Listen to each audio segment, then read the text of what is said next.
सबक याद है वाला जी इसका सबक का मश्क का मश्क मश्क खलीफे डिनल चैलेंज जा जवाब दियो ये कमाए इन सबक मां छा पिरायो रिश्तन जो एहतराम ब कुटुंब में केड़ा रिश्ता अची वञन था कुटुंब जे भातियन मां पीउ भाउ ऐं भेण खां सवाइ चाचनि मामनि सौटनि मारुटनि ऐं मासातनि समेत कई रिश्ता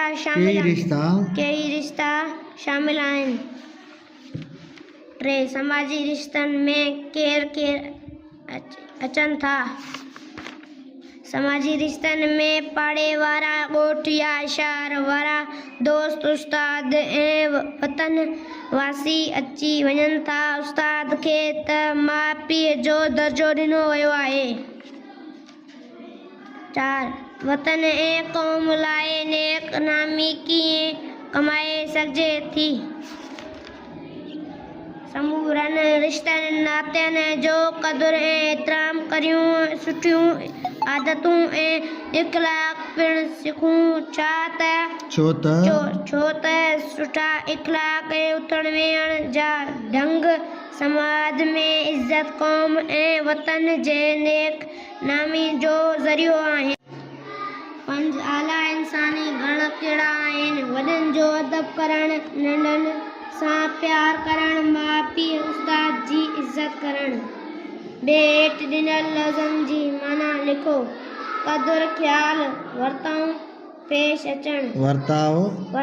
पेश अचणु जीणो आहिस्ते कुटुंब ख़ानदान सदारो बहितरी जी हेठि ॾिनल लफ़्ज़नि जा जमा लिखो जीअं किताब वाहिद जमा मुल्क